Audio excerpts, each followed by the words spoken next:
Guys, जब से T20 world cup 2022 शुरू हुआ है तब से उलटफेर पे उलटफेर हुए जा रहे हैं। जहां पहले नामीबिया ने श्रीलंका को हराकर सबको चौंका दिया, वहीं स्कॉटलैंड ने वेस्ट इंडीज को मात देकर सबका दिल जीत लिया।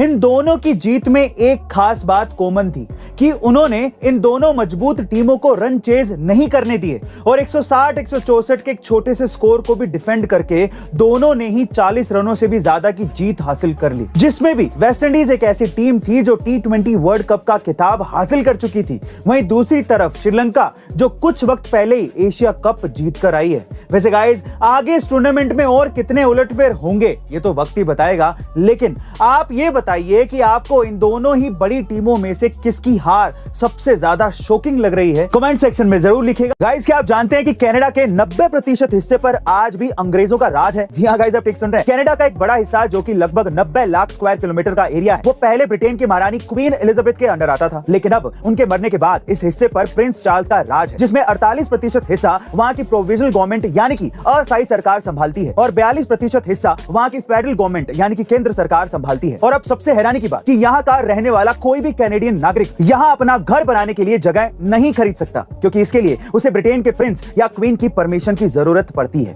और ऐसा नहीं है कि कनाडा एकमात्र ऐसा देश है जहाँ ब्रिटिश क्राउन का राज है। इसके अलावा ऑस्ट्रेलिया, न्यूजीलैंड, दक्षिण अफ्रीका, पाकिस्तान और सिलोन जो कि आज का श्रीलंका है, इन देशों पर भी ब्रिटिश क्राउन का ही राज है, जिससे ये कहना गलत नहीं होगा कि सारे देश इंक्लूडिंग पाकिस्तान आज भी अंग्रेजों की गुलामी करते हैं। गाइस, अगर आपको इंडिया में 1 लाख रुपए की नौकरी मिले और अमेरिका में $2000 की, और अगर आपसे कहा जाए कि इनमें से कौन सी नौकरी आप चूज करेंगे, तो शायद आपका जवाब होगा $2000, क्योंकि $2000 आज के इंडियन रुपीस के मुकाबले 1,62,000 रुपए के बराबर होते हैं। लेकिन ऐसा करके आप अपना ही नुकसान करेंगे। कैसे? चलिए मैं आपको बताता हूं। दरअसल जब आप दो देशों के बीच सैलरी कंपेयर करते हैं तो आपको PPP यानी कि परचेजिंग पावर पैरिटी के बारे में पता होना चाहिए, जो आपको किसी भी दो सेम चीज की प्राइस को कंपेयर करके बता देता है। जैसे कि अगर आपको इंडिया में मिल रही 1 लाख रुपए की सैलरी को अमेरिका की $2000 की सैलरी से कंपेयर करना हो, तो आप PPP कैलकुलेटर पर इन दोनों देशों में मिलने वाली सैलरी का अमाउंट डाल दीजिए और अब आप देख सकते हैं कि इंडिया में 1 लाख रुपए वाली सैलरी अमेरिका के $4321 की सैलरी के बराबर है, यानी कि अमेरिका की $2000 की नौकरी से दुगनी। यानी कि आप अगर $2000 की नौकरी चूज करते हैं तो आपको भयंकर नुकसान होता, पैसे भी नहीं बचते। वैसे गाइस, क्या आप इससे पहले तक ये इंटरेस्टिंग फैक्ट जानते थे? और अगर नहीं तो कमेंट सेक्शन में जरूर लिखिएगा। गाइस, देश के पूर्व प्रधानमंत्री राजीव गांधी के जन्म और उनके नामकरण को लेकर बड़ी इंटरेस्टिंग स्टोरी सामने आई है, जो मैं आज आपको सुनाता हूं। दरअसल राजीव गांधी का जन्म तब हुआ था जब उनके नाना जवाहरलाल नेहरू